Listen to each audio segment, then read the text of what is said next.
galera, beleza? Como é que vocês estão? Meus amigos, é com extrema satisfação que eu anuncio que hoje teremos um dossiê mais do que especial, a análise mais completa sobre o segundo turno das eleições e que eu acho que vem no momento bem a calhar.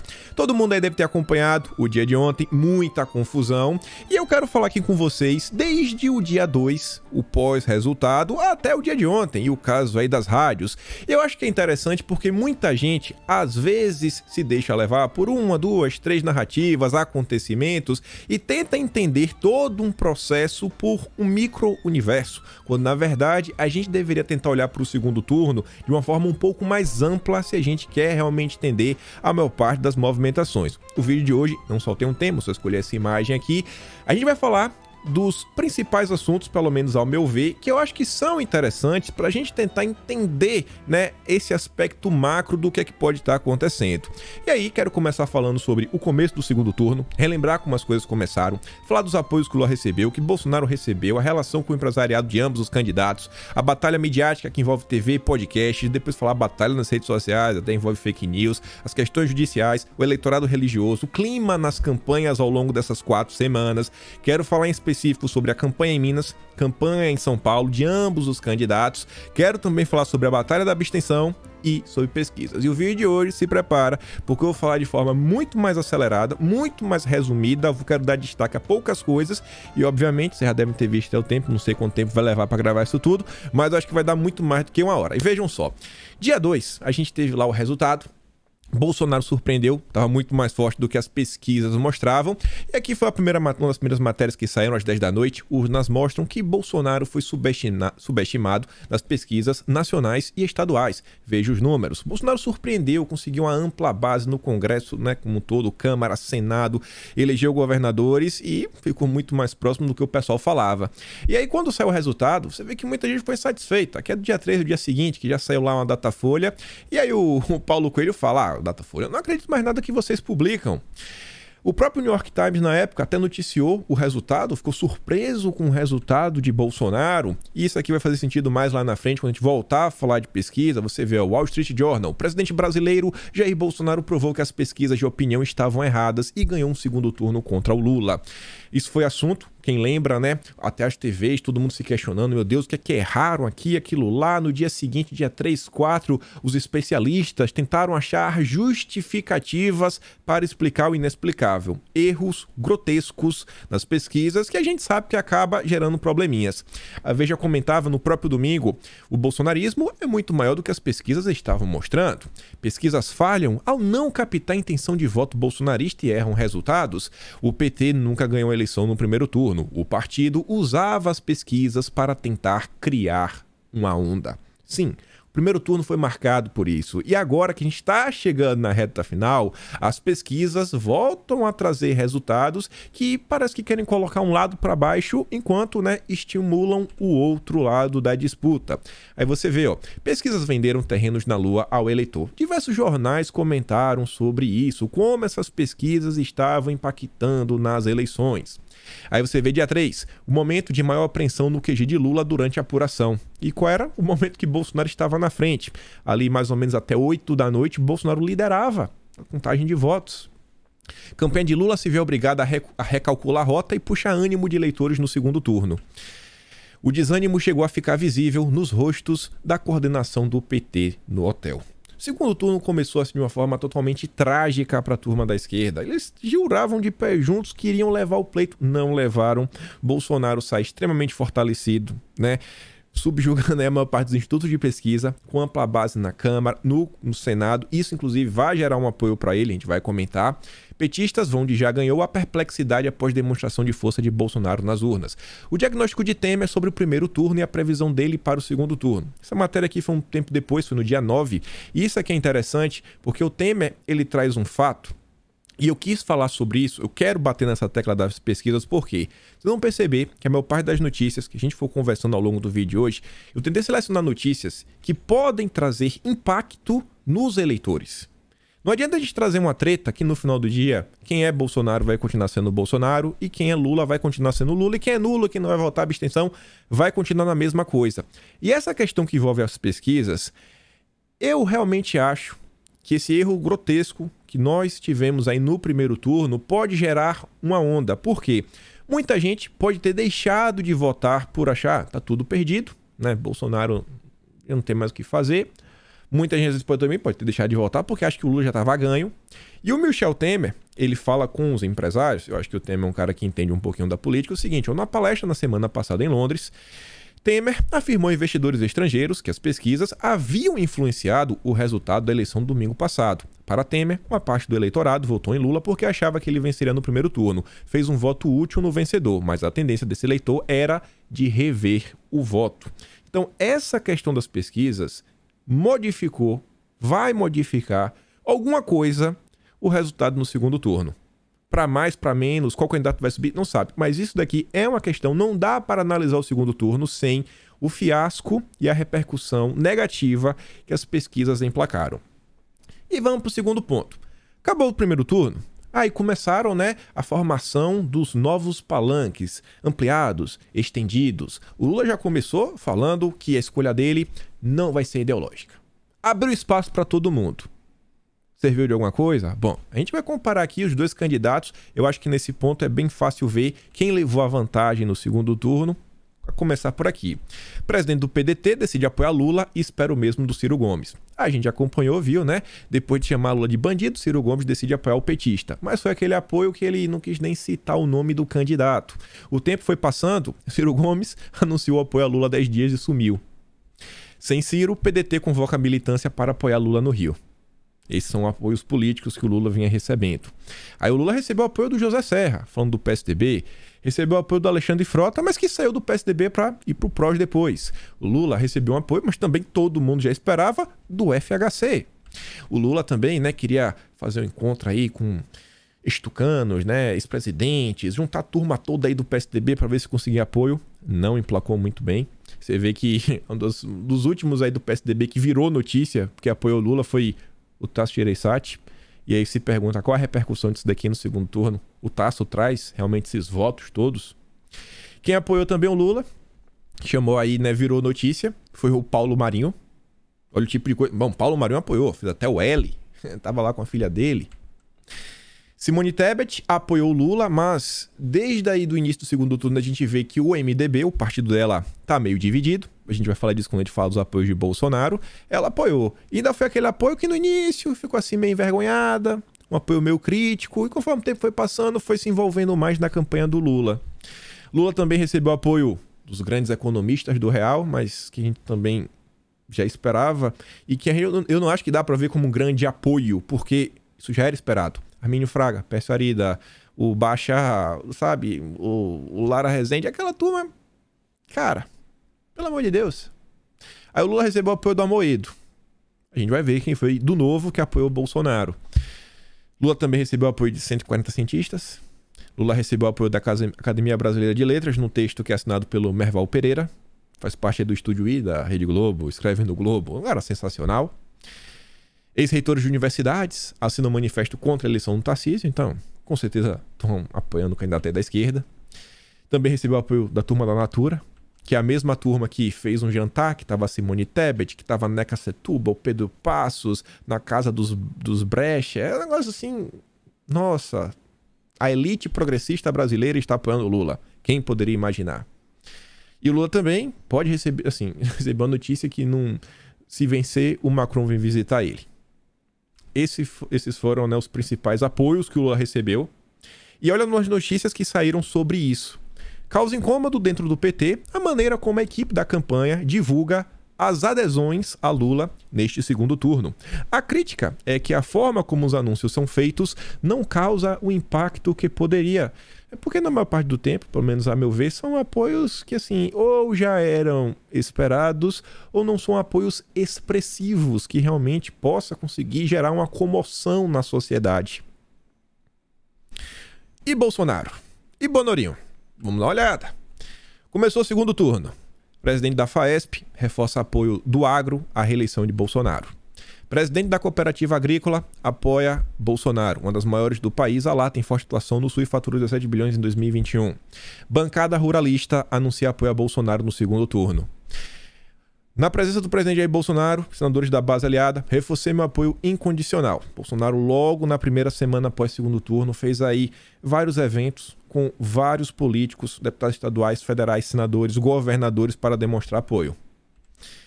Congresso foi eleito para a continuidade de Bolsonaro. Aqui mais um evento, você consegue ver ali uma foto, né, ampla, com diversas pessoas aí apoiando. Pessoas eleitas, né, deputados que foram eleitos agora em 2022, deputados que foram reeleitos. Toda essa turma trabalhando para Bolsonaro.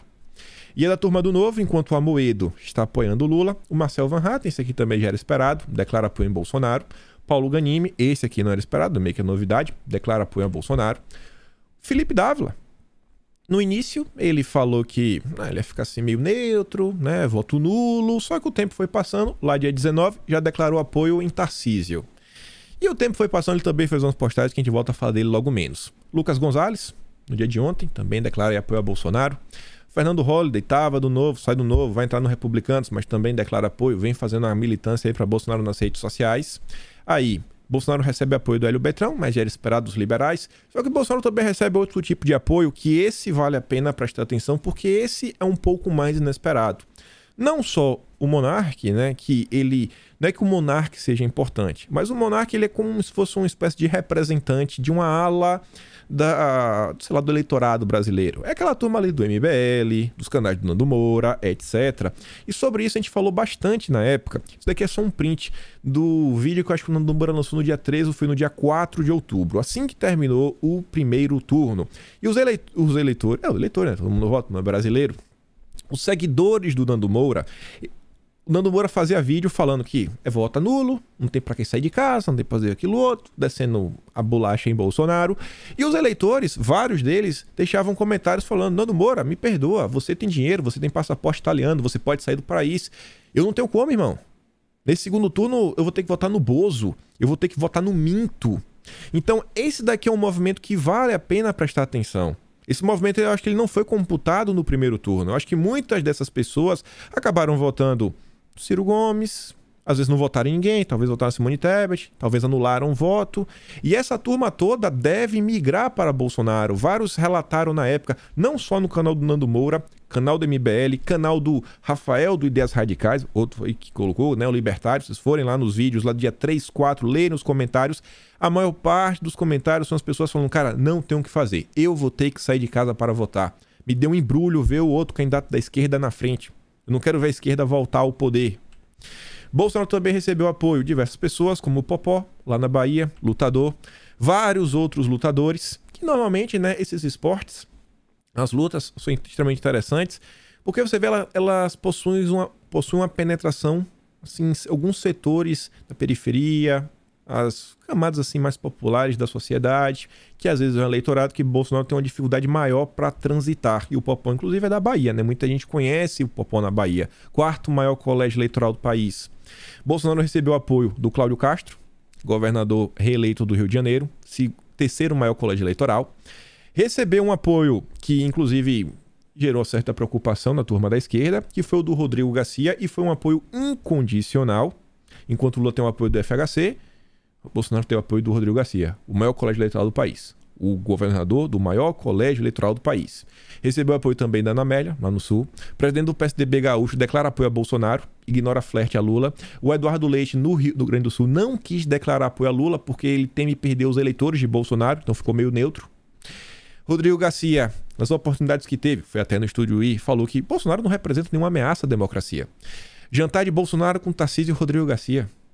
É como Bolsonaro está sendo recebido. São Paulo. Rodrigo é escalado para mobilizar 300 prefeitos e ampliar votos de Bolsonaro em São Paulo. E o tempo foi passando e o Tarcísio já tem 538 prefeitos, que a maior parte também está trabalhando para Bolsonaro. Não posso apoiar o Lula. Ele dilacerou o Brasil. Diz quem? A Mara Gabrilli, do PSDB, a vice da Tebet.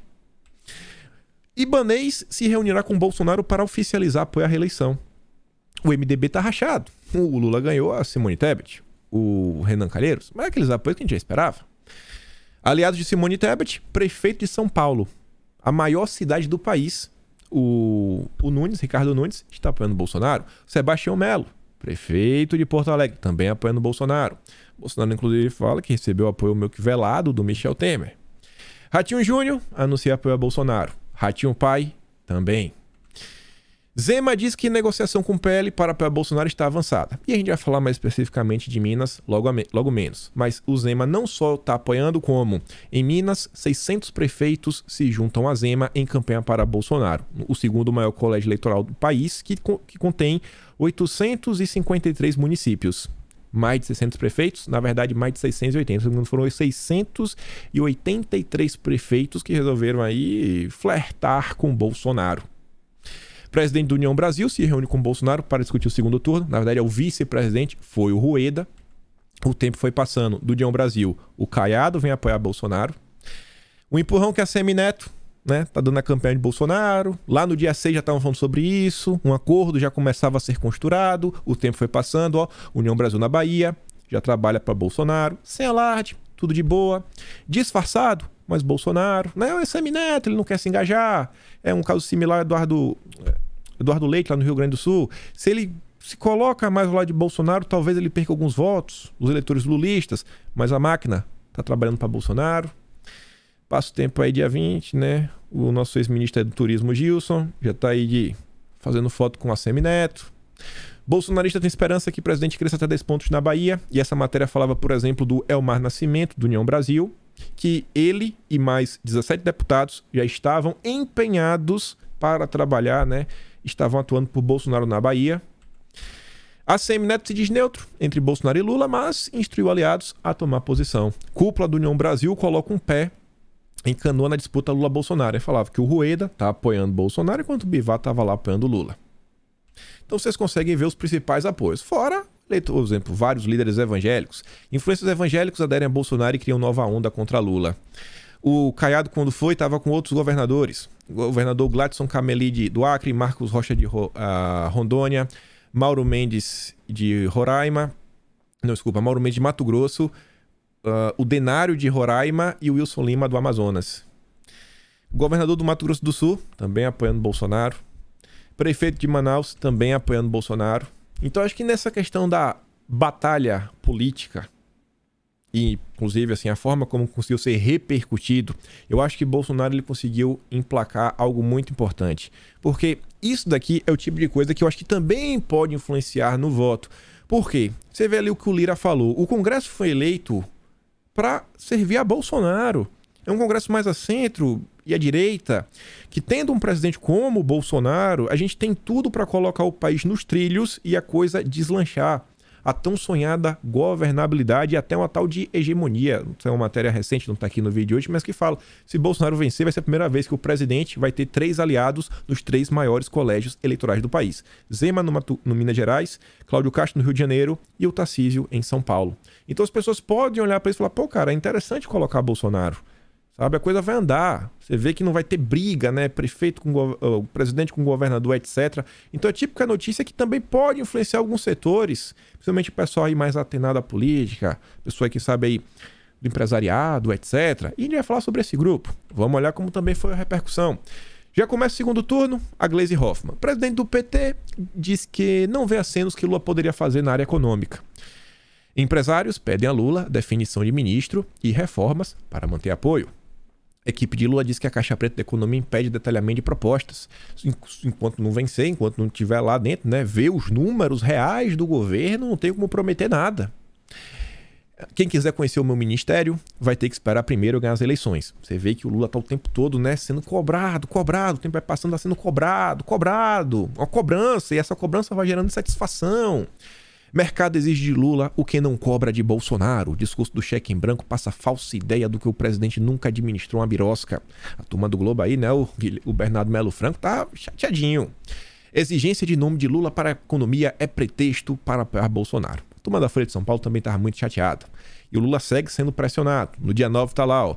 Ele reforçou que só anunciará quem serão seus ministros após as eleições, se for eleito. Cadê o programa de governo e o Ministério da Fazenda? Aqui o Mailson da Nóbrega participou da gestão do Sarney, tá tentando também passar pano e falar que ele não precisa apresentar nada. E você vê que o tempo vai passando desde o fim do primeiro turno e a pressão dos setores econômicos sobre Lula segue aumentando. O Lula diz que não é preciso lei de responsabilidade fiscal, mas caráter. Né? Aquele tipo de declaração que pode causar algum impacto. Você vê, ó, o balde de água fria dos Estados Unidos e o componente Lula no radar do mercado. O mercado repercute negativamente algumas falas do ex-presidente no campo econômico. Isso aqui é a típica coisa que pode gerar alguns burburinhos e causar alguns desgastes. Tem uma esperança de que venha um Lula responsável, diz o Pércio Arida. Isso foi no dia 14. No mesmo dia 14, Lula volta a dizer que vai acabar com o teto de gastos se for eleito.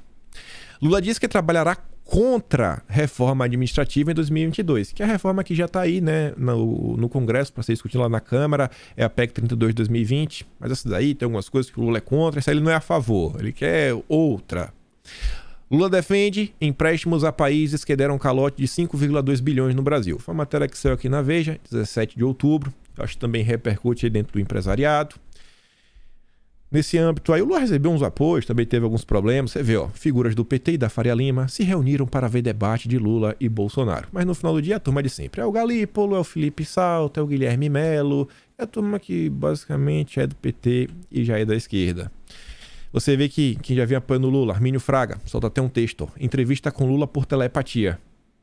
São aquelas tentativas de tentar acalmar o mercado. Não, confia em mim. O Lula é meu amigo, vai dar certo. Mas nem sempre isso cola. Lula se recusa a anunciar a equipe econômica, só posso depois que ganhar. Entrevista. O que se cobra do Lula é assumir um programa que não é nosso, diz Rui Falcão. Isso aqui já é dia 19. Todo esse tempo, o candidato é constantemente cobrado sobre nomes. Quem vai ser o seu ministro? Meirelles aí, que inclusive foi cortado, aparece aí nos últimos dias falando que pode furar o teto para pagar o auxílio. Então, o Meirelles, que falava em uma responsabilidade fiscal, ele mesmo já está falando em furar o teto em 2023. Lula 3 pode e deve ter economistas não petistas, diz o Guido Mantega. Em entrevista, Mercadante diz que o plano econômico de Lula é genérico por falta de dados do governo Bolsonaro, aqui já é dia 22. A cobrança não para. Não para. Se existe uma cobrança é porque existe uma insatisfação. Aliados de Lula não vêem necessidade de novos acenos na economia. Aí você vê, enquanto está toda essa cobrança, quem está cobrando o Bolsonaro? A turma da Globo. Por que Bolsonaro foge da economia? Mas Bolsonaro não está fugindo, isso aqui foi dia 23. Bolsonaro, inclusive, até falou, né, da possível continuidade do Paulo Guedes. Campanhas de Lula e Bolsonaro ampliam tropas de economistas. Vejam quem são. Aí o Globo solta uma nota para falar que agora tem um Gabriel Galípolo. Uma nova aquisição, a gente mostrou dele ali há pouco, né, que saiu dias antes, e o Gabriel Galípolo já está no entorno aí da turma da esquerda desde 4 de abril. Ó. Ex-CEO de banco vira conselheiro econômico de Lula. Você vê que a imprensa, alguns setores simpáticos à candidatura de esquerda tentam emplacar algumas narrativas. Até sai essa nota também, ó. Faria Lima progressista promove jantares para aproximar indecisos de Lula. Mais uma vez o Gabriel Galípolo. E uma das notícias mais importantes do que diz respeito ao empresariado em relação à campanha da esquerda sai no bastidor, no dia 22, é sobre o Alckmin, e diz que o Alckmin ele vem tendo uma extrema dificuldade em lidar com os empresários. Uma resistência absurda, ou qualquer coisa que ele fala, o pessoal tem um argumento para não votar no Lula. Né? Ele tenta falar que não vai ser um governo de esquerda, mas sabe, vai compor todos os partidos que estão apoiando, etc. Mas, sabe, assim, é como falar, termina, para ouvidos moucos. Não dá para olhar o segundo turno apenas por um evento. Olha tudo que está acontecendo.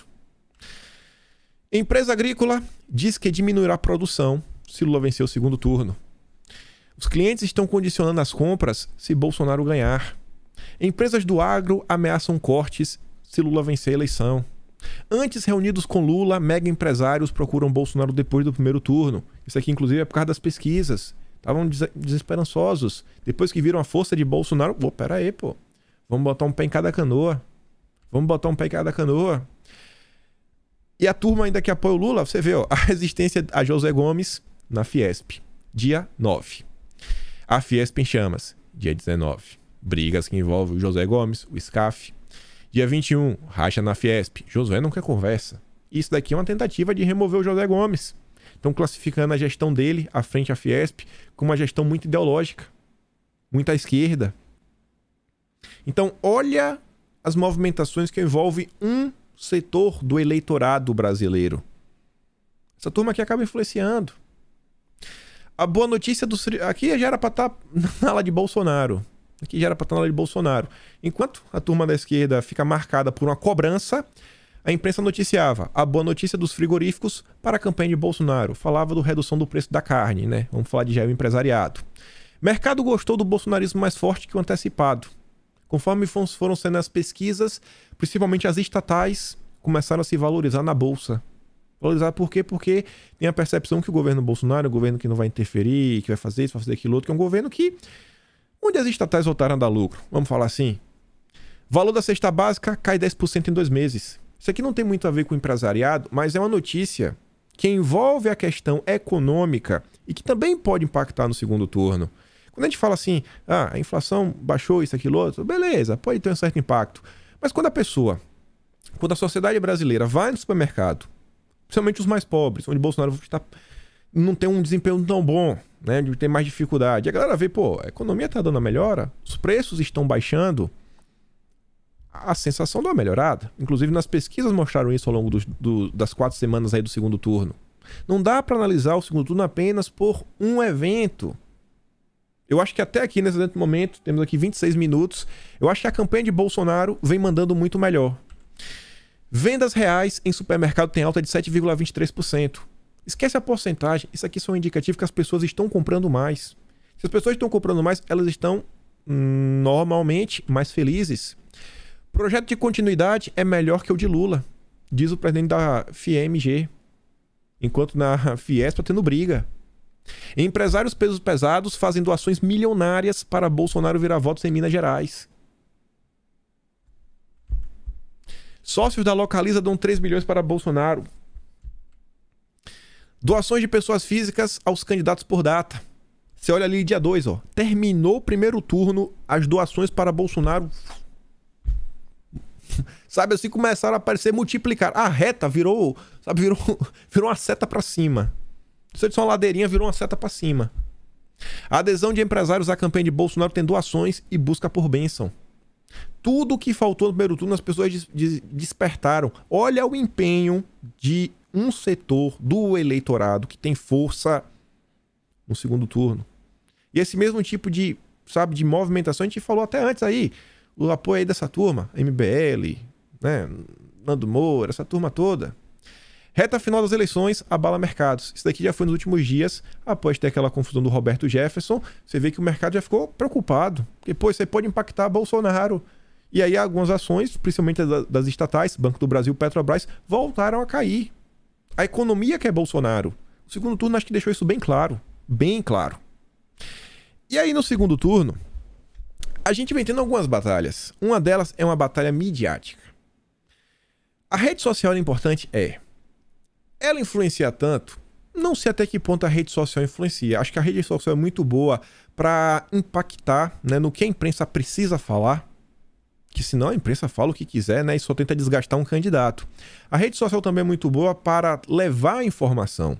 E aí as pessoas comuns, que, no meu ver, o tete a tete é um dos fatores, principalmente junto com a abstenção, mais importantes para definir quem vai levar o segundo turno, né, o cidadão comum. Então, a rede social é muito boa para levar informação. O cidadão comum, no tete a tete, tentar virar votos. Só que a batalha midiática, essa sim pode ter um impacto maior, porque ela, muitas vezes, ela consegue furar a bolha da internet, ela consegue chegar em outros locais. E essa batalha midiática, ainda que ela entre na rede social, ela consegue entrar em algumas redes que também furam um pouco mais a bolha, né? Os famosos recortes, TikTok, o próprio Facebook ainda tem, Instagram, etc. O próprio Twitter, mas em menor quantidade. E vamos falar sobre isso. Em termos de batalha midiática, nós tivemos debate, entrevistas, podcasts, etc. E eu acho que essa batalha midiática entre os dois candidatos começa para valer no debate da Bandeirantes. Debate da Bandeirantes. Eu acho que até aqui no vídeo dá para falar que Bolsonaro tá levando a melhor. Começando, né? Temos aqui dia 16, debate da Bandeirantes. Quem venceu por pontos foi o presidente Bolsonaro, diz o Josias. Lula domina o primeiro bloco, mas ficou meio acuado no fim do debate com o tema corrupção. Se perdeu na administração do tempo. A Vera Magalhães chorou, a Lula se perdeu. A Helena Catarina Lula se perdeu. O Bolsonaro está se divertindo com o Lula torrando o tempo dele. Lula vai deixar o Bolsonaro falar mais no final, porque gasta o tempo dele, um erro, Miriam Leitão. A Lula gastando todo o seu tempo. Guilherme Amato, Bolsonaro agora vai atacar Lula por quase 6 minutos sem ouvir contra-ataque. João da Líbia, Lula está administrando muito mal seu tempo. O Bernardo, Lula admitiu aliados que administrou mal o tempo no último bloco. Notícias da época, se vocês esqueceram. O Hugo Gadelha diz, Bolsonaro domina esse segundo confronto de 15 minutos, com o tema corrupção, Lula vai para a defensiva e demonstra nervosismo. A Vera Magalhães falava, Bolsonaro pergunta a Lula quem vai ser o seu ministro da Economia, o petista ri, ignora a pergunta e volta a falar das realizações de seu governo. Guilherme Amado, Lula tirou o debate da corrupção, onde ele estava sendo jantado por Bolsonaro e levou para a economia. E aí, nesse debate, a gente comentou na época que isso aqui é interessante porque a postura de ambos os candidatos também fala muito e pode alcançar um eleitor que às vezes fica muito preso na estética, não no conteúdo, né? Ele guarda a forma. Aquele eleitor que às vezes fica com raiva ou assim, fazendo cara feia para Bolsonaro porque Bolsonaro xinga. Foi um debate onde muitas pessoas comentaram sobre uma postura um pouco soberba, um pouco arrogante do Lula, que meio que estava se achando o grande campeão, que, sabe, é tudo dele, tudo dele. O Gustavo Zucchi, que escreve na coluna do Igor Gadelha, fala, Lula usa e abusa de sorrisos e risadas. Lembra Aécio contra Dilma em 2014, que sua postura cheia de sorrisos não pegou bem em parte do eleitorado. Pode parecer arrogância.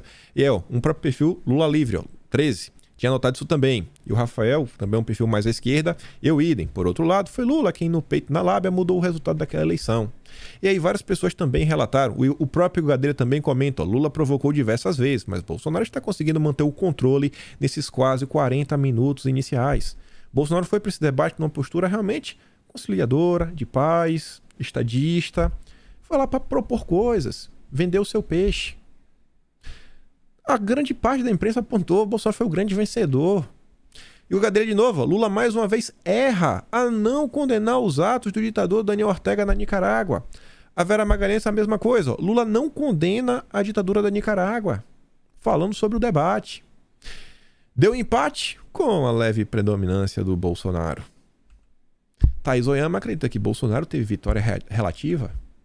Análise. Encontro tem empate técnico, mas Bolsonaro encerra a noite marcando gol no final. Na batalha midiática, Bolsonaro começa levando a melhor. Merval Pereira, Bolsonaro foca corrupção e se sai melhor no final do debate. E aí, sobre essa questão de furar bolha, ter um alcance maior, nem todo mundo assiste o debate. Na verdade, é uma parcela muito menor da população. Acaba sempre atingindo pessoas que não acompanham a política diariamente. Mas o mais importante, o Ecostegui dizia, cortes do debate favoráveis a Bolsonaro já dominando o TikTok. Mais uma vez, os bolsonaristas mostram capacidade de mobilização orgânica e inteligência estratégica. Esse debate, o grande vencedor foi Bolsonaro. O debate pode ter sido um evento que ajudou a influenciar alguns votos. Estou sempre aqui tentando trazer notícias e eventos que podem ajudar, né, de pouquinho em pouquinho e mudando alguns votos. Eu acho que esse debate contribuiu. Você vê que a coisa estava tão complicada. Aqui foram algumas tags que a turma da UOL colocou, né, para encontrar o debate. Bolsonaro é isso, Bolsonaro é aquilo outro, Bolsonaro é um criminoso, né? Bolsonaro desiste do debate. Você vê toda a parcialidade da imprensa sendo demonstrada. O tempo foi passando em termos de batalha midiática. O Lula, com os artistas de sempre, todo mundo se meio que esperava, aquela turma lá do 342, Caetano Veloso, etc. E Bolsonaro, por outro lado, também foi demonstrando apoio. Trouxe aí vários sertanejos, pessoas famosas, o Leonardo, o Gustavo Lima, Henrique Juliano, várias pessoas nesse momento. Você vê aí, né? Foto aqui mais ampliada. Essa questão de batalha midiática. O Lula, no dia 18, né, ele foi ao Flow. A esquerda celebrou como se não houvesse amanhã, porque ele conseguiu colocar 1 milhão de pessoas. Ele precisava desse número para tentar emplacar. E isso daqui acontece, e a gente vai ver lá na frente, no momento onde a campanha do Lula estava, assim, na pior. Sabe? Tava meio que jogando a toalha já. O clima de tristeza rondava, né, os arredores do petismo. Aí o Noblar, Lula pulveriza o recorde de Bolsonaro. O Felipe Neto falava que era histórico. Só que, passado aí 2 dias, tivemos o podcast de Bolsonaro no Inteligência Limitada, onde Bolsonaro superou o recorde. A turma da esquerda começa a chorar, começa a falar que tem robôs, que tem bots, que não pode ser orgânico. E aí o próprio canal Inteligência Limitada ainda coloca que o pico foi de 1.801.000 pessoas, 801.702 pessoas. Então, assim, foi algo absurdo que Bolsonaro fez. É absurdo, não tem o que fazer isso aqui. É absurdo, é absurdo. A batalha midiática continua. E aqui eu acho que ainda tem um impacto muito maior. Tivemos aí o... Era para ser um debate. O Lula não foi. Não sei qual motivo, né? Tinha outra agenda aí preferencial. Mas foi uma oportunidade de falar para a Veja, para o SBT, para o Estadão, para o Terra, para a CNN, para Eldorado também, né? Vários grupos ao mesmo tempo. O que acabou virando uma sabatina para Bolsonaro. E na época... Você vê aqui o Jornal da Paiva. Muito ruim o formato da sabatina. O jornalista faz a pergunta e não há espaço para rebater quando ele foge da pergunta ou mente. Mas era um debate. O Lula não foi porque ele não quis. Mirella, então, a mesma coisa, ó. Uma entrevista com boas perguntas, mas sem réplicas. Aí Bolsonaro responde o que quer. Bolsonaro tentou furar bolha e mirou indecisos com bom mocismo em entrevista. O eleitor que já é de esquerda convicto, dificilmente ele vai mudar de voto, assim como o bolsonarista. E aí quando a gente tem esses eventos como o Roberto Jefferson, a gente fala mais lá na frente, esses eleitores, sabe? Um vai atacar, o outro vai defender, e quando for com a relação à esquerda, um vai atacar, o outro vai defender, vai mudar de lado, mas essa turma não vai mudar de opinião. Neste segundo turno, a meu ver, na minha humilde opinião, o que é que vai decidir o segundo turno? Eleitores não convictos, aquele cara que votou sem muita convicção, os ainda indecisos, quem votou nulo, em branco, e as abstenções.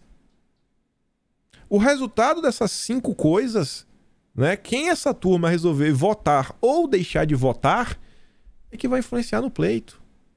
E aí, um elo que vai conectar esses 5 fatores é o tete-a-tete. Vai depender do engajamento das pessoas comuns tentar virar esses votos. E aí, quem vem de apoio a esse tete-a-tete são essas oportunidades de falar para a população. Isso aqui é um grande exemplo, essa sabatina. E Bolsonaro ele vai já mirando o eleitor de centro. A imprensa falou. Aqui foi só uma das matérias. Aqui outro. Nem parecia o Bolsonaro. Em nítido aceno aos eleitores de centro indecisos. Um tom moderado.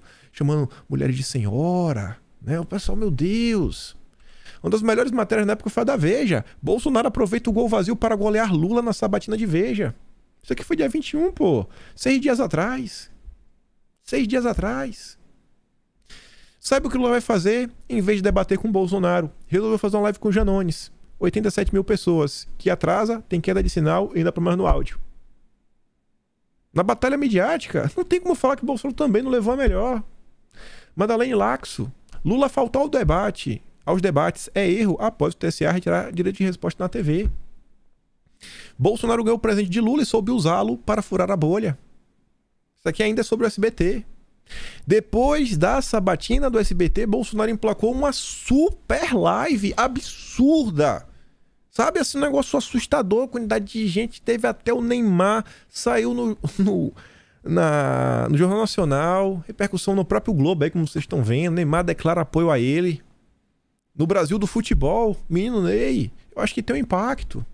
Ainda na batalha midiática, enquanto o Neymar ele declara apoio a Bolsonaro, você vê que o candidato da esquerda, o Lula, ele ficou insatisfeito com algumas coisas que envolviam o Neymar e ele fez uma fala que causou uma repercussão ruim, né? Ele falando sobre o Neymar, que falou que... Tá aí a fala, né? Você deve lembrar na época, não vou entrar no mérito dela, mas eu acho que pegou mal por quê? Porque a família do Neymar reagiu. Então imagina aí quem é fã do Neymar, e você fala, pô, cara, o cara tá falando isso daí do Neymar, você pode ter um impacto negativo. Neymar é realmente uma figura pública com amplo alcance. E aí, além da sabatina SBT, CNN, Estadão, etc., teve a sabatina da Record, segunda maior emissora de TV do país. Só online, mais de 500 mil. 500 mil de views só online, nos canais aqui da Record. Quantas pessoas não estavam assistindo, às vezes, juntas? Conta como um view, mas é uma casa, tem ali, às vezes, 3 pessoas, 4 pessoas assistindo. Não só a gente pode contar a audiência online, a audiência offline, né, das TVs. Só que que a Cantar levantou na época, se falava em 15 regiões, mais de 6 milhões de pessoas. Os dados estimam que foram 10 milhões de pessoas, 10 milhões de pessoas a nível de TV. Onde mais uma vez Bolsonaro fala na maior tranquilidade, fala pro indeciso, de uma forma assim, extremamente propositiva, onde quando terminou essa sabatina, as pessoas estavam relatando assim, cara, eu nunca vi Bolsonaro tão bem preparado em uma entrevista tão boa quanto foi essa sabatina. E no dia que aconteceu isso, E eu acho que isso foi um evento midiático.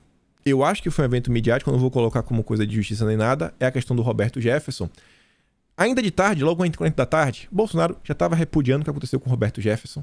Olha isso aqui. Hoje a gente tá o quê? É quinta-feira. Alguém tá falando de Roberto Jefferson mais? Ninguém tá nem aí.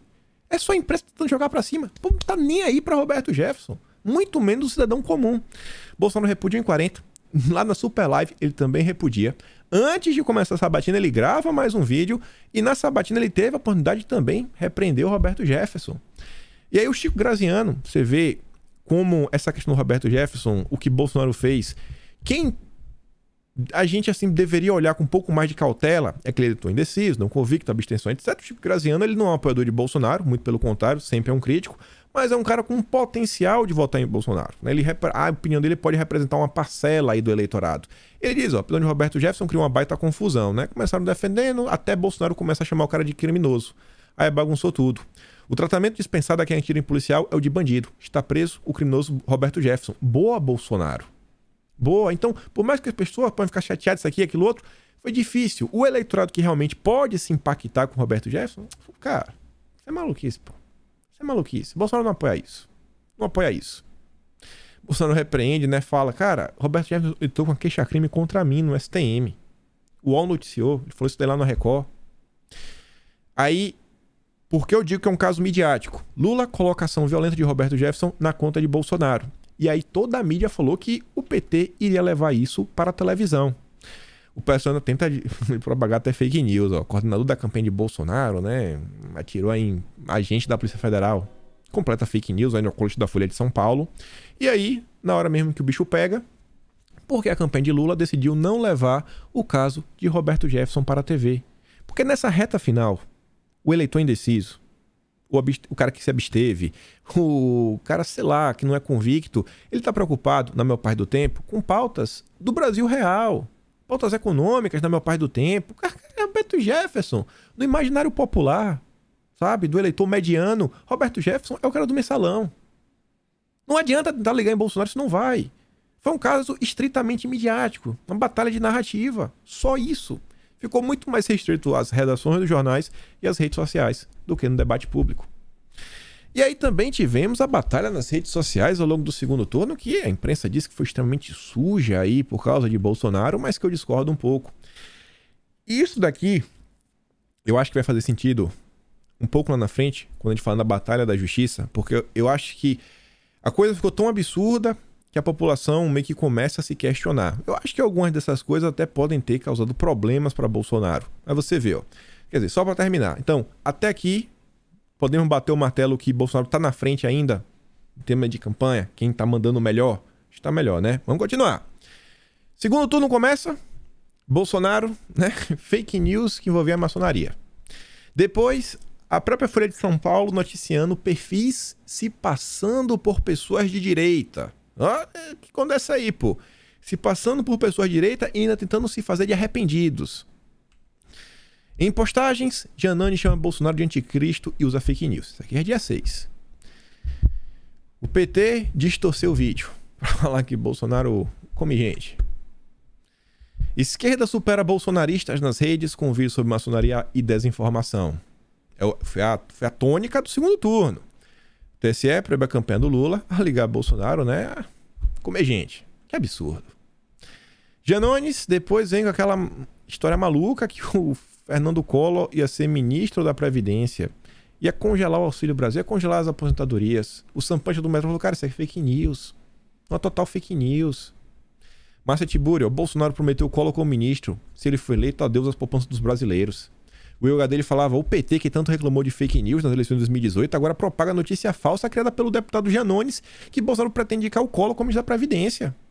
Depois tá lá, pega um recorte, distorce tudo que Bolsonaro diz. O Pedro Burgos, que é professor, acho que é do INSPER, fala, cara, todo dia o Janones confessa que tá mentindo, ninguém se importa. Thais Oyama, Lula cruzou a linha do ridículo ao dizer que Bolsonaro se puder come índio. O Josias, Lula rebaixa a própria campanha ao padrão de Bolsonaro a falar sobre canibalismo. PT gastou 30 mil para impulsionar esse tipo de conteúdo. Aí teve o caso do Nicolas.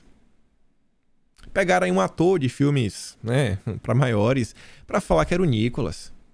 E a imprensa batendo palma. O Pedro Burgos volta, mas como estamos no Vale Tudo, né?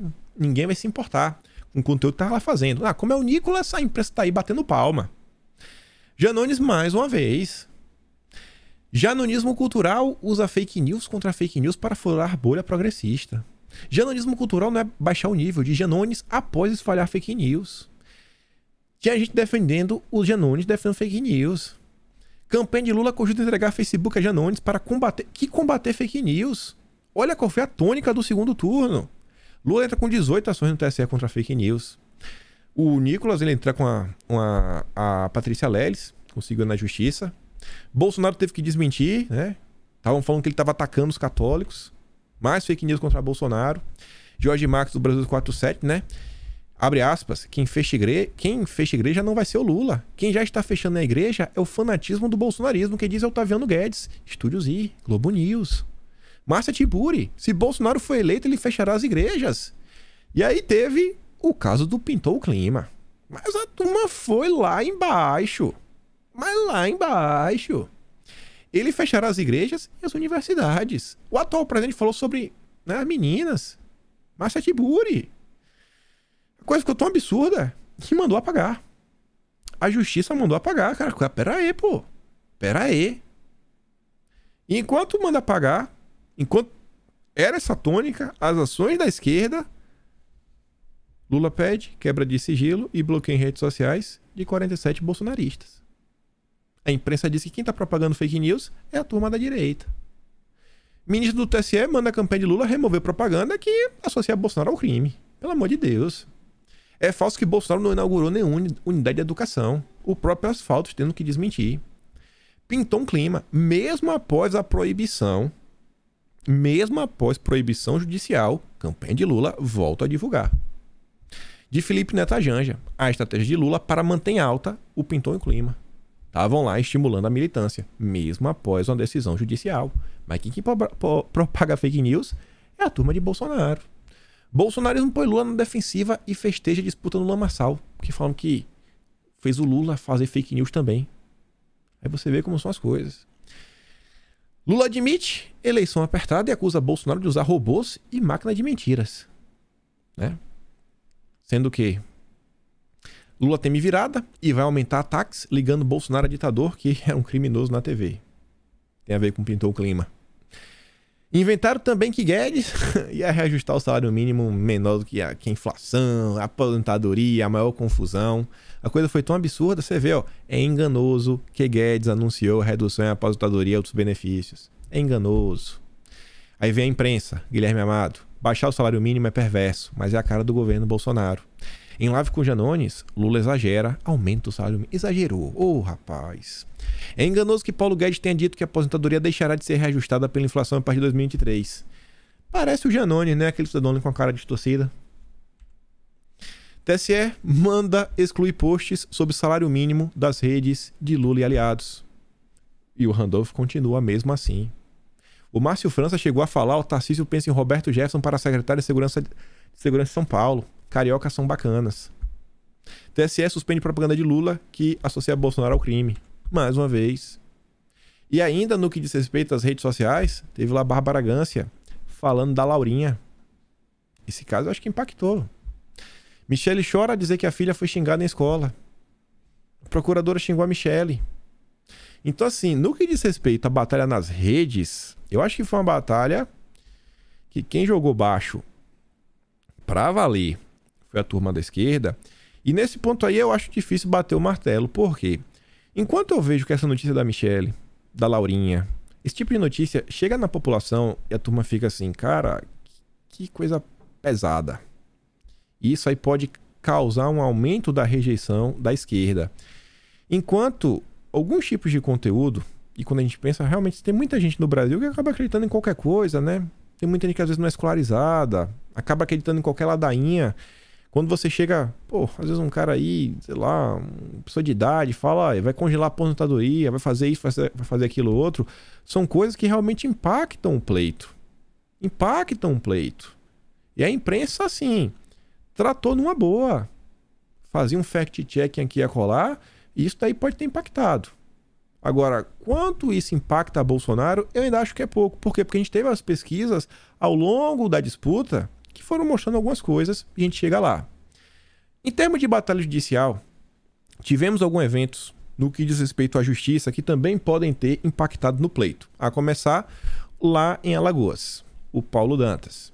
Ele, a priori aí, né, teve as buscas e apreensões que miraram ele, mais uma galera. Ele foi afastado no primeiro momento. Você vê que a imprensa tenta abafar. Kennedy Alencar, ó, ação contra Dantas tem cunho eleitoral, parece interferência na Polícia Federal. Por que Kennedy Alencar tá falando isso daí? É porque, sei lá, né? Eu acho que o Kennedy Alencar, ele odeia Bolsonaro. Ele odeia Bolsonaro. Na Folha de São Paulo dizia, ó, Renan Calheiros acusa a ministra do STJ de ser bolsonarista. Diz que a Polícia Federal é já está pro Arthur Lira. Pelo amor de Deus. Ah, teve a Xuxa também, né? Divulgando coisa contra a Damares.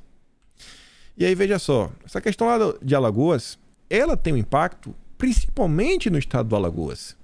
Principalmente porque o Paulo Dantas, ele é o candidato contra Bolsonaro. Ele não é o candidato de Bolsonaro no estado. Então, os eleitores de Bolsonaro no estado, né, podem utilizar o caso para tentar converter mais votos, etc. Esse foi um evento que ocorreu que eu acho que traz mais ganhos para a campanha de Bolsonaro. Acho muito difícil falar o contrário. Você vê aqui, ó, o próprio UOL. Lula empurra a rachadinha alagoana para dentro da sua campanha presidencial. Não estou aqui para julgar o mérito do Paulo Dantas, bom, ruim, etc. Mas não dá para negar que isso daqui pode trazer impactos, principalmente em Alagoas. E não só Alagoas, lá, né, no Nordeste ali, Sergipe, tá ali do lado, fazendo fronteira. Pernambuco, falou, pô, tá rolando ali em Alagoas, né? Tá meio complicado. Meio complicado. Um pouquinho complicado. Teve outro fato que eu acho que também impacta. Foi o caso do ator da Globo. Você deve lembrar do que ele fez. Ele foi solto no Dia das Crianças. Essa aqui é uma típica notícia que as pessoas comentam, que causa repercussão, que causa, inclusive, assim, repulsa. Imagina um pai, uma mãe de família vendo uma coisa dessa, um cara, meu Deus do céu, meu Deus do céu. E a típica notícia é que, normalmente, as pessoas da direita, né, que implacam, falam, cara, é isso daqui que a direita é contra. Então pode causar uma espécie de comoção social. Um evento que ocorreu no nível da justiça. Teve a questão também com a Michelle, né? O homem lá foi, tirou na igreja que ela estava, evento com a Damares. É um tipo de notícia que também roda principalmente no eleitorado evangélico. PT vai à justiça contra a bandeira do Brasil em igreja evangélica. Isso aqui rodou bem. Rodou bem. Você acha que isso aqui não ajuda a aumentar a rejeição? A turma da esquerda? Quaquá e prefeito de Maricá são acusados de forçar servidores a votar em Lula. Isso aqui também teve uma repercussãozinha na época. Você vê, ó. PT cogita mesmo pedir que a Jovem Pan saia do ar. Vocês viram aí as ações que dizem respeito. Muitas pessoas falaram sobre censura. O Fefito na época noticiou, né? O que estava se passando na Jovem Pan. Foi um assunto aí que tomou, nossa, a discussão pública como um todo, de norte a sul do país. O lugar dele, ó, como jornalista, não poderia deixar de repudiar a censura do TSE. Além dessa questão, a gente volta na Jovem Pan, aqui ficou um pouco fora de ordem.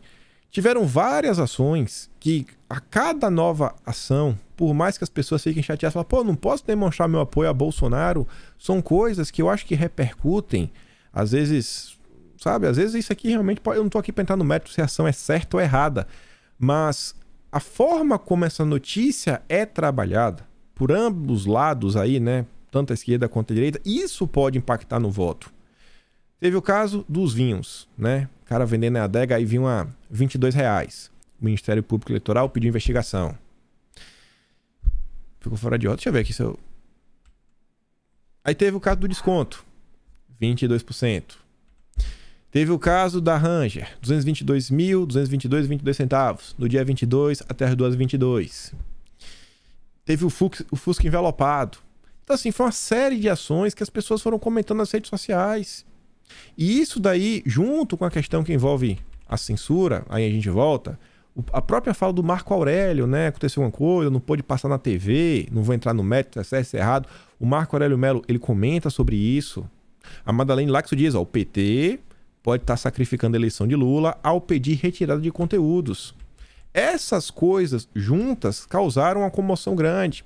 A própria O próprio legislativo, não dos poderes, reagiu. Você vê os deputados pedem derrubada da resolução, que amplia os poderes do TSE. Anatomia do escândalo de 48 milhões que envolveu o nome do PT na pandemia. Foi só notícia que saiu, né? Porque aqui tá meio que em ordem temporal essas notícias, não estão por tempo. Então, ordem temporal. Isso aqui envolve também, mais uma vez, o Paulo Dantas. Aí vem. Por que eu quis trazer essas notícias? Quando você olha elas em perspectiva, você faz em termos de questões qualitativas. Saiu uma matéria na época, no dia 22 de outubro, Malu Gaspar, na coluna da Malu Gaspar, ela, Rafael Moura, escreve essa matéria falando, né, que fizeram um levantamento sobre essa questão, censura, etc. Falando que as alas do PT estavam se dividindo, a ala acha que pode causar problema, outra ala acha que só fica preso na bolha bolsonarista. E aí teve uma empresa que foi contratada, de consultoria, a AP Exata, fez um levantamento e que percebeu que perfis que são declaradamente isentos, né, não tem um lado, assim, alegadamente imparciais, eles consideram ruim o que aconteceu. Ruim o que aconteceu. Então, essa movimentação a nível judicial, não dá pra você chegar e falar, cara, bicho, as pessoas ficaram incomodadas. Ficaram incomodadas. Ficaram incomodadas. As pesquisas qualitativas da campanha de Bolsonaro sobre de resposta do PT. E aí mostrando que teve efeito positivo para o presidente. As ações que estão sendo movidas contra, nessas derrotas que o Bolsonaro vinha tendo, isso causou ganhos para ele. Você vê que nos últimos dias também teve a questão da Augusto Nunes. Foi afastado aí do Pingo nos Is. O Mário Sabino ficou indignado. O Mário Sabino ficou indignado. Campanha de Bolsonaro diz que sua propaganda de rádio tem sido boicotada. Pronto. E aqui a gente chega na questão que foi o principal assunto do dia de ontem. Minha avaliação do caso. Falei que ia comentar em vídeo. Não estou aqui para julgar o mérito do caso. Nossa preocupação, a minha preocupação aqui pelo menos é uma análise em termos de impacto na eleição. Se eu estou olhando as coisas em uma perspectiva ampla, e olha o que a gente já falou, ainda tem muito mais coisa pra gente falar no vídeo hoje. Já tá quase batendo na primeira hora. Não tem como eu olhar para essas questões que envolvem, por exemplo, o que vem sendo apontado aí como censura, mostrando que, cara, isso vem favorecendo o Bolsonaro. Eu acho que muita gente estava na expectativa de não sei o que, sabe? A eleição ser decidida por questão da rádio. Pessoal, essa questão é apenas mais um evento. Mais um evento. Eu olho essa questão da rádio, né, colocando nessa linha temporal. Para mim, o que vai impactar isso daqui é a forma como a opinião pública vai reagir a esses fatos. Simples assim. Como a opinião pública vai reagir a esses fatos. Você vê que o que vinha sendo comentado até sobre o Roberto Jefferson desapareceu, evaporou. Isso aqui tomou, né, todos os jornais. Vocês sabem qual é o caso, sabem os principais eventos, não vou ficar entrando aqui, blá, blá, blá, o dia de noite foi cheio de coisas. Mas assim, o que é que as pessoas esperavam do final desse caso? Que agora vai passar na rádio só o Bolsonaro? Não, vai caçar a chapa do outro candidato, mas, sabe? Então assim, às vezes as pessoas têm uma expectativa que você fala, cara, se não tivesse ocorrido esse evento aqui da rádio, ontem as pessoas teriam passado aí o dia virando votos. No final do dia, volto a falar, o que vai definir a eleição é o tete-a-tete. E a capacidade de ambos os candidatos para falar, né, conseguir alcançar e conseguir convencer os indecisos, não convictos, abstenções, voto em branco, voto nulo. Esses cinco. É isso daí. Isso daí. Até ontem teve lá, né? Aí teve esse primeiro momento, apresentaram relatório, sei que lá. No dia seguinte apresentaram provas. Aí no dia de ontem teve mais um bocado de coisa. Mas, gente, aí o pessoal agora tá revoltado com a vida porque Bolsonaro fez um pronunciamento extremamente tranquilo, demonstrando que ele tá insatisfeito e que ele vai recorrer pelas vias legais. Vocês esperavam o quê? Que ontem, faltando o que aí? Tem o quê? Quinta, sexta, sábado, domingo, né? A gente tá há 4 dias do domingo, 3 dias de eleição, né? 3 dias de campanha. Faltando 3 dias, vocês queriam que Bolsonaro fosse pra fazer algum arroubo autoritário pra imprensa passar os próximos 3 dias falar, ó, Bolsonaro vai dar um golpe. Bolsonaro vai dar um golpe. Bolsonaro vai dar um golpe. E ele afugentar o eleitor indeciso de centro, etc. É isso? Então acho que às vezes as pessoas têm uma visão um pouco limitada. Se deixam levar pelo fígado o tempo todo. O vídeo de hoje, no total, tem 358 slides. Mas estamos chegando lá. Aqui já tá um pouco mais da metade. Vamos continuar. Nesse segundo turno, nessas 4 semanas, olha a quantidade de coisa que a gente já falou até aqui agora. Que a gente tem que avaliar pra gente tentar falar, cara, e aí? Tem um eleitorado que é extremamente importante. Desde o primeiro turno, falaram, não... Assim, o voto evangélico, o voto cristão, né, católico, etc., vai ter um fator importantíssimo para saber quem será o próximo presidente da República. Você quer ver como é que está o clima das campanhas? Dia 7. Não preciso prestar contas às pessoas. Diz Lula sobre carta aos evangélicos. Ele não quis fazer isso durante o primeiro turno. A carta aos evangélicos começou a ser cogitada em junho. O tempo foi passando, o Lula apresentou a carta. Mas você vê, ó, olha a imprensa. Igreja Católica não consegue deter politização de padres que anunciam apoios a Lula e Bolsonaro. A maior parte dos padres está apoiando Bolsonaro. Pastores, prefeitos e chuva de dinheiro viram principais armas de Bolsonaro. Bolsonaro segue avançando no eleitorado cristão.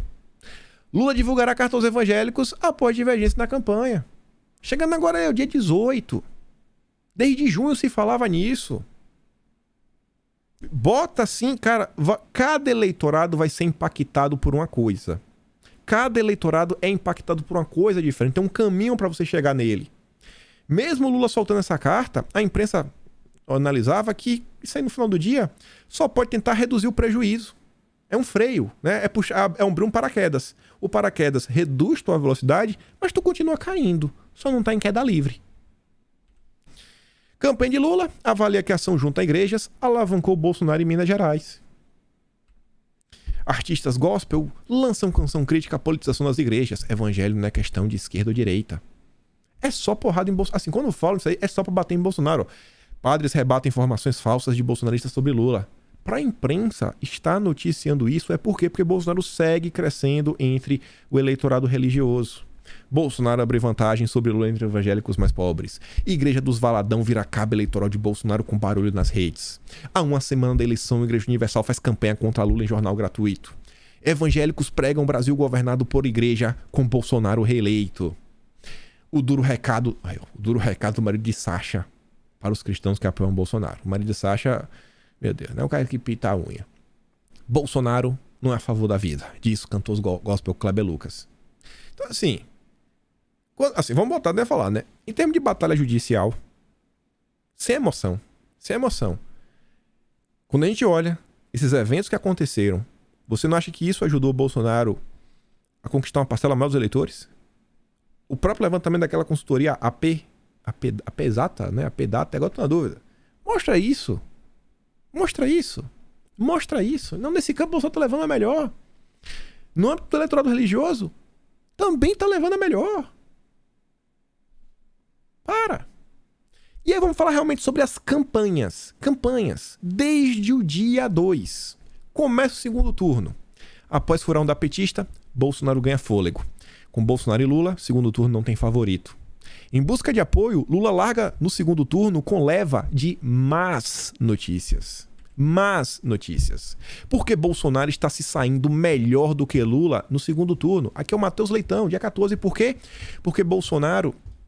Os apoios conseguidos até o momento pelo atual presidente têm sido muito mais contundentes do que os apoios ao petista. As notícias reais, as movimentações reais, quando você sai, cara, é só notícia positiva na maior parte do tempo para Bolsonaro. Lula muda de posição sobre a questão lá do meu corpo, minhas regras. Mudou por quê? Sentiu. O otimismo mudou de lado no duelo entre Lula e Bolsonaro. Isso aqui é no dia 9, ó. Cara, um dos motivos aí do otimismo pintar lá de Bolsonaro é o quê? Apoio do Zema, apoio do Cláudio Castro, Rodrigo Garcia. Do lado da esquerda, pô, nem o Ciro Gomes, ele não quer... Nem citou nominalmente o presidente. Só tá contra Bolsonaro. Alguém tem que colocar juízo na campanha. Diz a Simone Tebet. E ela sugeriu que tem que tirar o vermelho para começar a usar o branco. E a turma do PT adotou o branco. Muda de opinião sobre isso, faz aquilo outro. Muda de opinião sobre a carta para os evangélicos, lança a carta aos evangélicos. Isso é sinal de uma campanha que tá dando certo, que tá mudando tudo. Teve aquele comício no Rio de Janeiro, que por mais que digam muita coisa, gerou muita repercussão. E eu acho que, assim, muita coisa negativa. A meu ver. A agenda mudou de mãos. Isso aqui era uma matéria do dia 13, falando como a pauta de costumes entrou em campo e é um ambiente que Bolsonaro leva a melhor. Mas leva a melhor. É através daquele relatório que vamos colocar Pazuello na cadeia. Essa aqui foi uma das falas que o Lula fez ao longo das últimas semanas. Isso daqui, né, deixou algumas pessoas talvez um pouco assustadas. Deixa um pouco assustadas. Indecisos tendem mais a Bolsonaro, mas não é suficiente para a virada. E a imprensa, eu falava, na época quando eu disse isso daqui, eu falava, pessoal, a imprensa já começa a falar em virada. Uma das primeiras matérias já começa a falar em virada. O dinheiro começou a jorrar na campanha de Bolsonaro. Bolsonaro recebe 47 milhões de doadores no segundo turno. Lula tem 98% da receita vinda do PT. Você vê assim, as pessoas realmente entrando de cabeça na campanha de Bolsonaro. Campanha não planeja visita de Lula para a região centro-oeste. Por quê? Porque já considera reduto bolsonarista. Vai focar, né, em Minas, Nordeste, etc. Nesse meio tempo já começaram a apontar para o Bolsonaro e falar: uso da máquina pública. Tá condenando, meu Deus, um absurdo. Abuso. O uso sem precedente da máquina pública na eleição. Virou podcast na Globo. Aliados de Lula admitem ser impossível vencer Bolsonaro no Rio. Michele Bolsonaro faz alto na Baixada, ao lado de prefeito que era aliado de Lula. Bolsonaro não só vira voto, como vira prefeito. Vira prefeito, não só o voto. Em São Gonçalo, Lula acusa Bolsonaro de comprar votos. Um lado, só apoio. O outro lado é porrada. Isso aqui é dia 20. Dia 20. Reforçar nicho ou reduzir prejuízo? E aqui na época a gente já tava falando, ó, a campanha da esquerda tentando no modo, ó, tem que segurar, jogar na retranca, para parar de desidratar. As pesquisas também mostravam isso. Falavam, ó, Bolsonaro investe em destinos em quem perdeu no primeiro turno, enquanto Lula visita cidades em quem foi vitorioso. Pressionado, o PT muda de rumo. Quem disse? Thomas Trauman, ex-porta-voz da Dilma, ex-assessor do Palocci. Não será um governo do PT, mas do povo brasileiro. Ó, não vai ser um governo de esquerda, não. Cada vez mais fazendo mais e mais acenos para o centro. Carta aos evangélicos, ó, mudei de ideia sobre isso, sobre aquilo outro, não é governo do PT, mudou de rumo. É o tempo todo. Os 4 eixos da candidatura de Lula até a eleição. Aí falava, ó, cara, combate à abstenção, é o principal tema, combate à abstenção. Segundo, questão aí tentar emplacar que envolve o salário mínimo, né? Falar que vai ter esses problemas aí.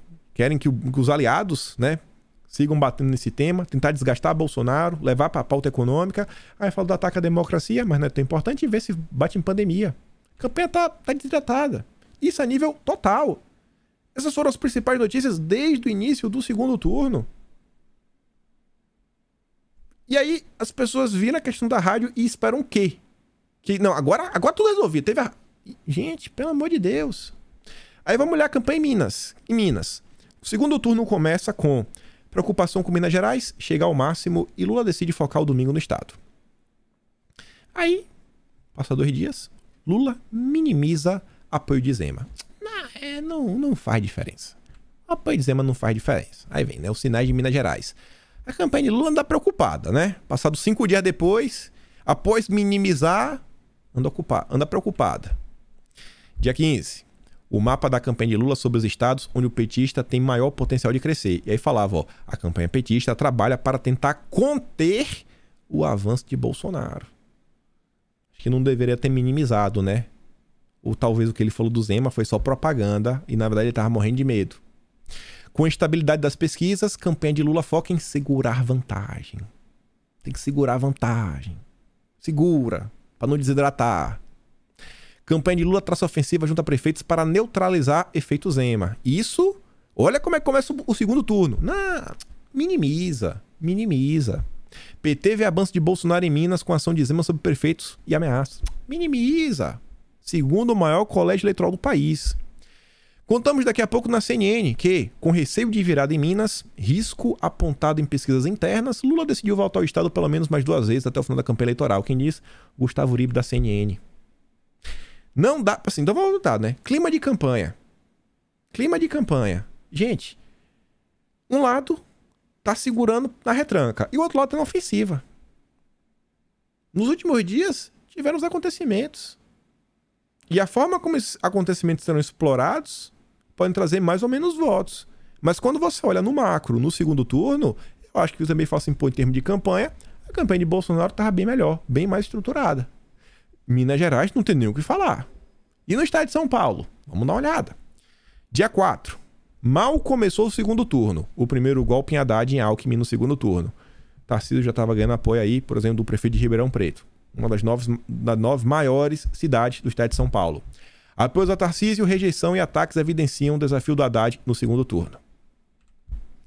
Nem o PT acredita na vitória do Haddad em São Paulo. Então, a ideia é administrar a desvantagem. Se a nível geral é segurar a vantagem, joga na retranca. Em São Paulo é segurar para a vantagem do Tarcísio e Bolsonaro não abrir demais. A mãozinha de Lula para Haddad.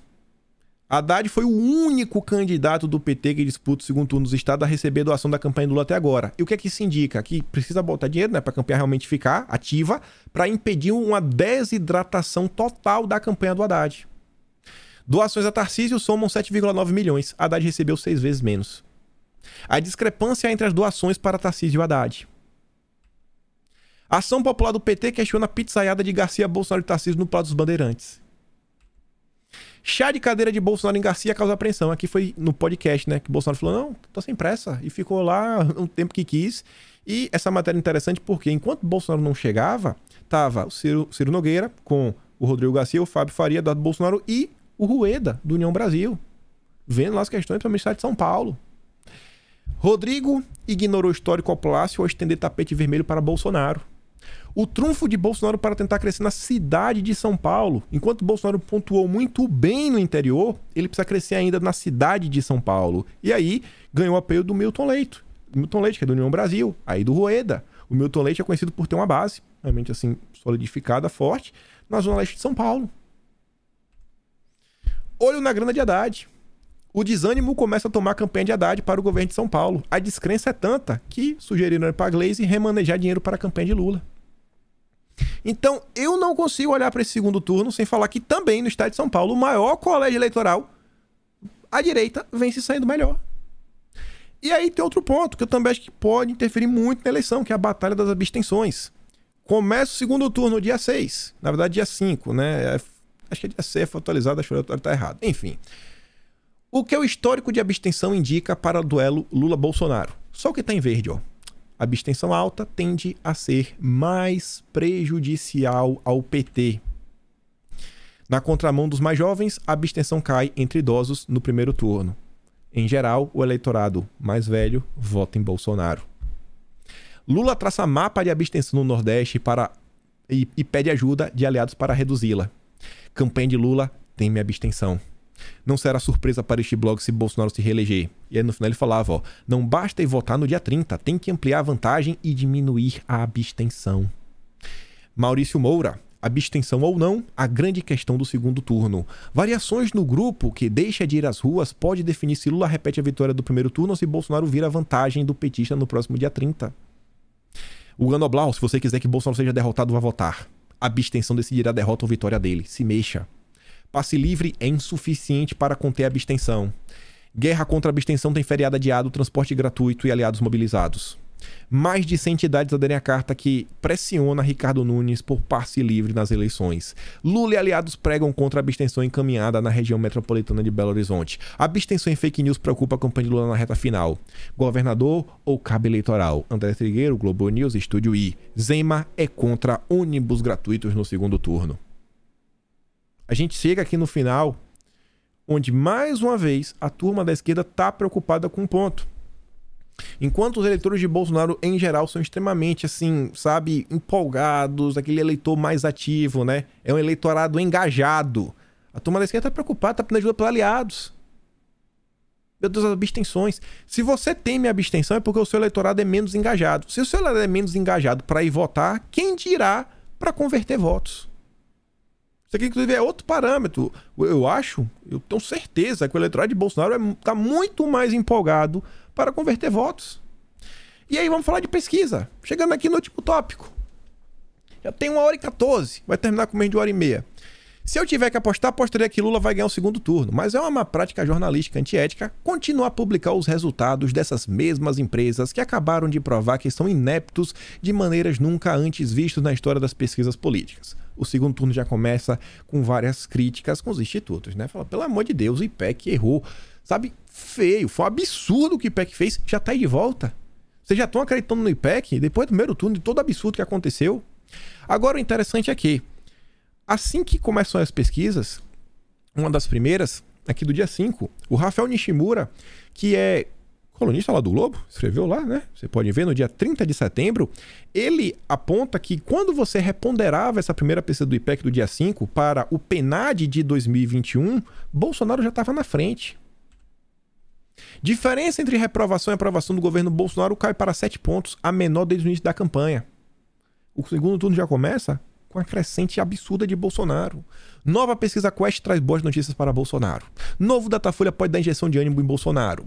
Lula e Bolsonaro empatam entre os que dizem que vão votar. Quem vai votar? Aqui é São Paulo, Paraná Pesquisas. Tarcísio 54,3, Haddad 33,9. Sai IPEC no dia 11. Aprovação de Bolsonaro não para de subir, cai a rejeição de Bolsonaro, sobe a rejeição de Lula. A própria Vera Magalhães na época falou o seguinte, cara, a rejeição de Bolsonaro oscilou 2 pontos para baixo, de Lula 2 pontos para cima, assim como no Datafolha a avaliação do governo Bolsonaro melhorou. Ainda assim, o presidente oscilou 1 ponto para baixo. Me chama a atenção no IPEC que Bolsonaro tem exatamente os mesmos 42% da espontânea e na estimulada. É natural que os dados se aproximem nessa fase, mas idênticos não me lembro de ter visto. Thomas Trauman, IPEC do dia 11. Bolsonaro leva vantagem na guerra das rejeições. A aprovação do governo federal também sobe. Sai a pesquisa Atlas. Olha a tendência. A boca de jacaré fechando. Quest, Thomas Trauman, dia 13. Abstenção torna a eleição mais apertada. Cálculo confirma a suspeita de que Lula é mais prejudicado. Pesquisa Presidente Modal Mais. Lula tem 46,9, Bolsonaro 46,5. Sai Modal Mais. Tá aí. Dado, né? Só repetir. Aprovação do governo. Segue crescendo. Rejeição. Segue caindo. Datafolha. Dia 14 de outubro.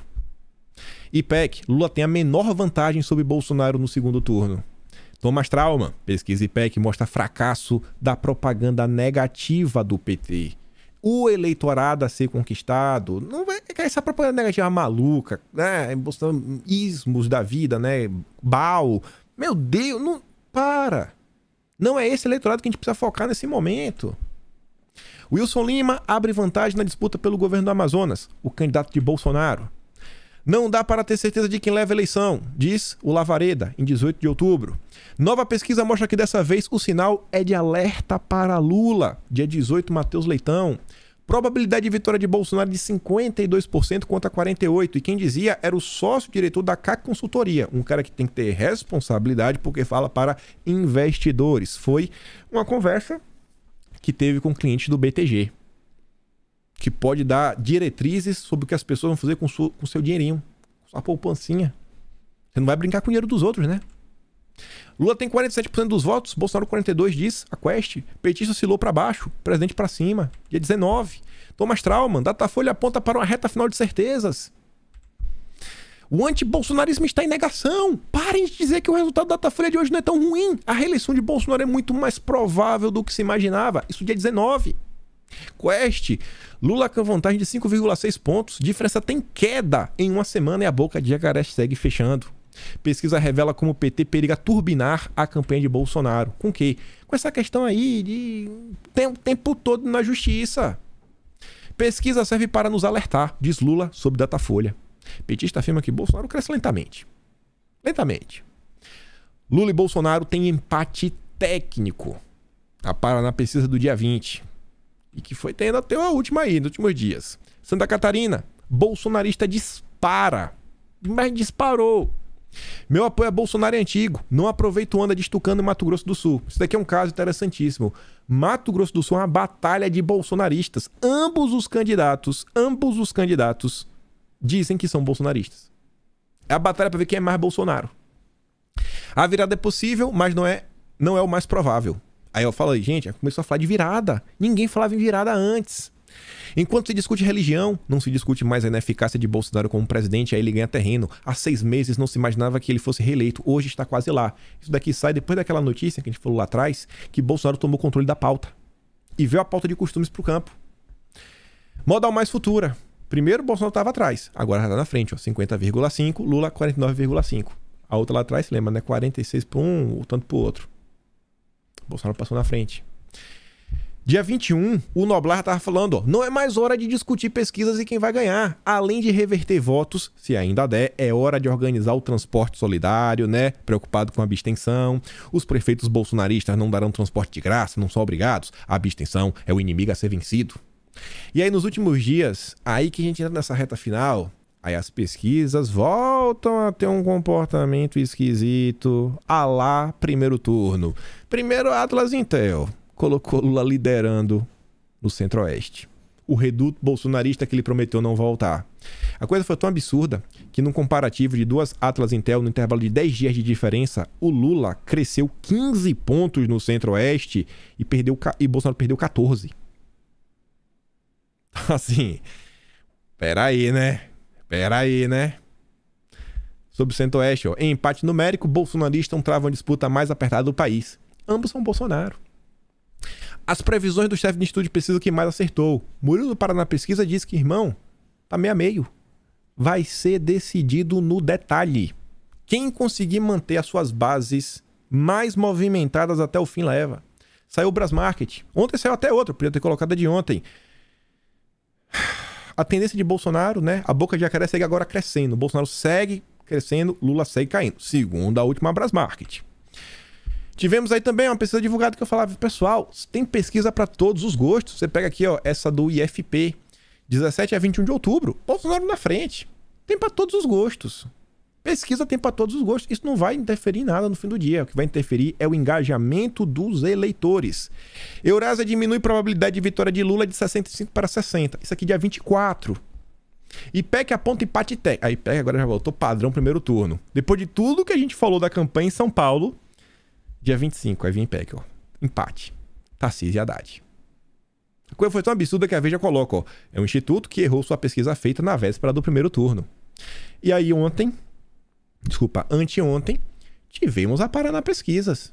A última Paraná Pesquisa já coloca ambos os candidatos assim, tá em quase empate absoluto. 50.2, 49.8, sabendo que tem o fator abstenção. E aí? Dia 25, agregador do UOL aponta a distância pequena. 1 ponto de diferença, 47 contra 46. Em 15 estados, Bolsonaro cresceu 10 vezes mais que Lula e já pode estar liderando corrida presidencial. Uma análise feita aí por um cientista político, Leonardo Barreto, saiu, a gente comentou no vídeo ontem.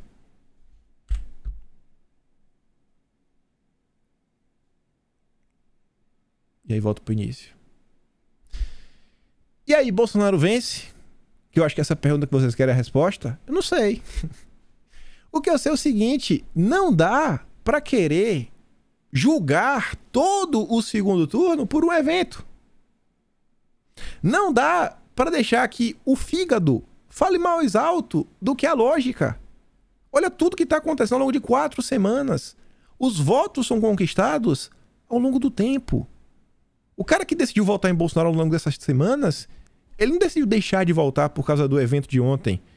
O evento de ontem é mais um evento que você pode tentar manobrar algum voto aqui, o evento a colar. E aí, pessoal, tudo que acontece nesse segundo turno, tudo que acontece, todos os eventos, a determinação dele no fim do dia vai ser como a direita e como a esquerda conseguem lidar com esses fatos. Ontem, mais uma vez, já estava aí, né? Os grandes influenciadores que não conseguem entender a responsabilidade do seu microfone, querendo brigar com o Bolsonaro. Eu fico, cara, o que as pessoas esperam que Bolsonaro faça nesse momento? Assim, quem tá insatisfeito, eu não tô aqui pra julgar o mérito. Não tô pra falar se é certo, se é errado, tá acontecendo.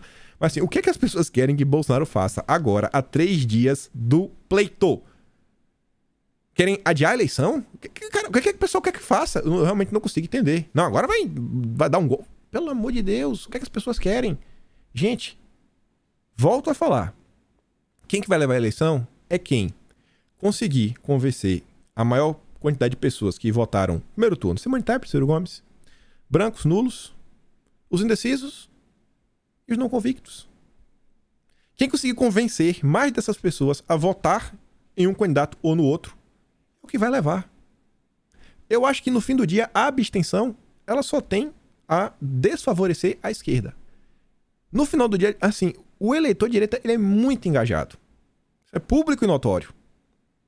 Quem leva? Quem leva é quem conseguir chegar ao ponto disso daí.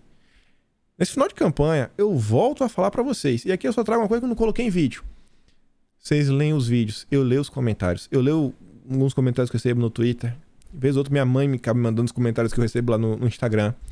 Fiz live essa semana lá no Quinto Elemento. E aí eu recebi chat do cara. O cara pagou um superchat pra falar de quantos votos ele converteu.